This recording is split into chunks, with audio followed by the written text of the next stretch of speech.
नमस्कार। धार्मिक कथा सागर में आप सभी का स्वागत है।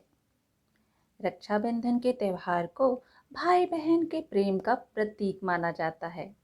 इस दिन बहन अपने भाई को रक्षा का सूत्र बांधती है और भाई उसकी रक्षा करने का वचन लेता है। राखी के पर्व के लिए कुछ पौराणिक कथाएं भी प्रचलित हैं।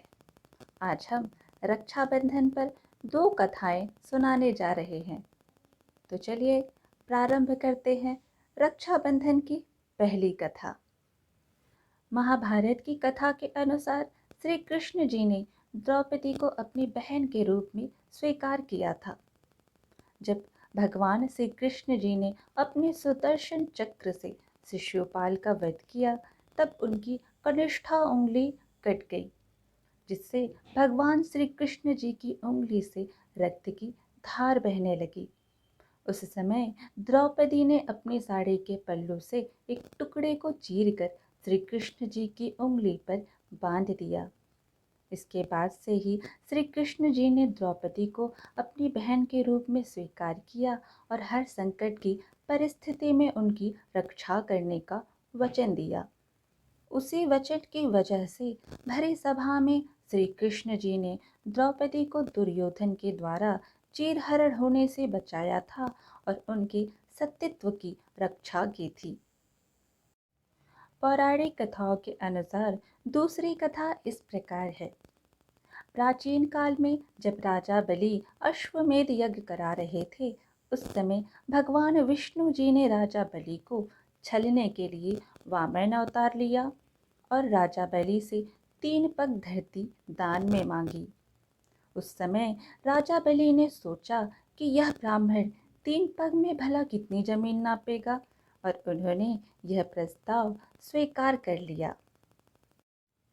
देखते ही देखते वामन रूप धारण किए हुए विष्णु जी का आकार बढ़ने लगा और उन्होंने 2 पग में ही सब नाप लिया।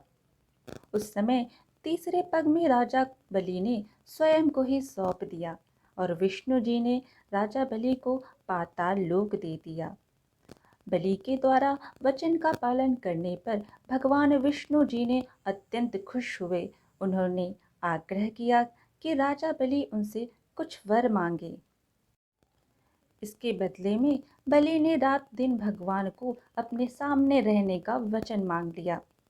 श्री विष्णु जी को अपना वचन का पालन करते हुए राजा बलि का द्वारपाल बनना पड़ा। जब यह बात माता लक्ष्मी जी को पता चली तो उन्होंने नारद जी को बुलाया और इस समस्या का समाधान पूछा।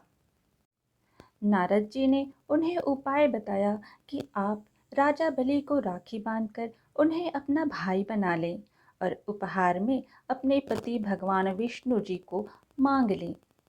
लक्ष्मी जी ने ऐसा ही किया। उन्होंने राजा बलि को राखी बांधकर अपना भाई बनाया और जब राजा बलि ने उनसे उपहार मांगने को कहा तो उन्होंने अपने पति विष्णु जी को उपहार में मांग लिया। जिस दिन लक्ष्मी जी ने राजा बलि को राखी बांधी, उस दिन श्रावण पूर्णिमा थी। ऐसी मान्यता है कि उसी समय से रक्षाबंधन का त्यौहार को मनाया जाने लगा।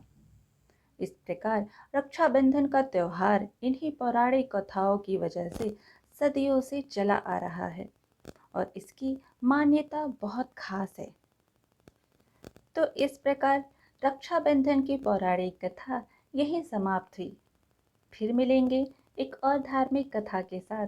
तब तक आप हमारे इस चैनल को सब्सक्राइब करना बिल्कुल ना भूलें, क्योंकि हम अपने चैनल पर ऐसे ही धार्मिक कथा आप सबको सुनाते रहेंगे। धन्यवाद।